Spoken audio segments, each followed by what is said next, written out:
Hello everyone, আজি মই আহিছো গুৱাহাটীৰ লাচিত নগৰত থকা ফ্যাশন ফ্যাক্টৰী লৈ য'ত এটা বঢ়িয়া অফাৰ চলি আছে। অফাৰটো হৈছে যে আপুনি আপোনাৰ পুৰণা কাপোৰ দি তাৰ বিনিময়ত ব্ৰেন্ডেড কাপোৰ তাৰ পৰা কিনি আনিব পাৰিব। হয়, ঠিকেই শুনিছে।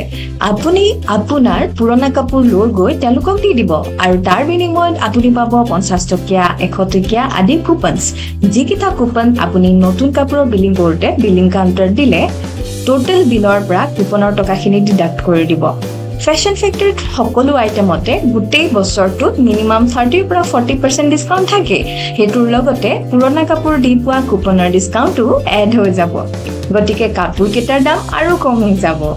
ফ্যাশন ফ্যাক্টৰীত মেন, উইমেন, কিডছৰ ব্ৰেন্ডেড কাপোৰৰ লগতে শুজ এণ্ড এক্সেসৰিজো পাব। এইখিনিতে আপোনালোকক আৰু এটা ভাল লগা কথা কওঁ ৰ'ব। আপোনালোকে তেওঁলোকক দিয়া পুৰণা কাপোৰবোৰ তেওঁলোকে এনজিঅ'ৰ জৰিয়তে নিডি মানুহৰ মাজত বিতৰণ কৰিব। ইমান এটা মহৎ কামৰ বাবে অৰিহণা যোগাবলৈ পালে আপোনাৰ জানো ভাল নালাগিব? তাতে এই মহৎ কামটো কৰাৰ বাবে হৈ আছে আপোনাৰ লাভেই লাভ। গতিকে নিজৰ পুৰণা কাপোৰ লৈ গৈ নতুন কাপোৰ কিনি আনক আৰু সমাজৰ ভাল কাম এটাৰ অংশীদাৰ হওক। আৰু এটা কথা, it's a limited period offer. গতিকে দেৰি নকৰি সোনকালে যাব পাৰিলে আজি।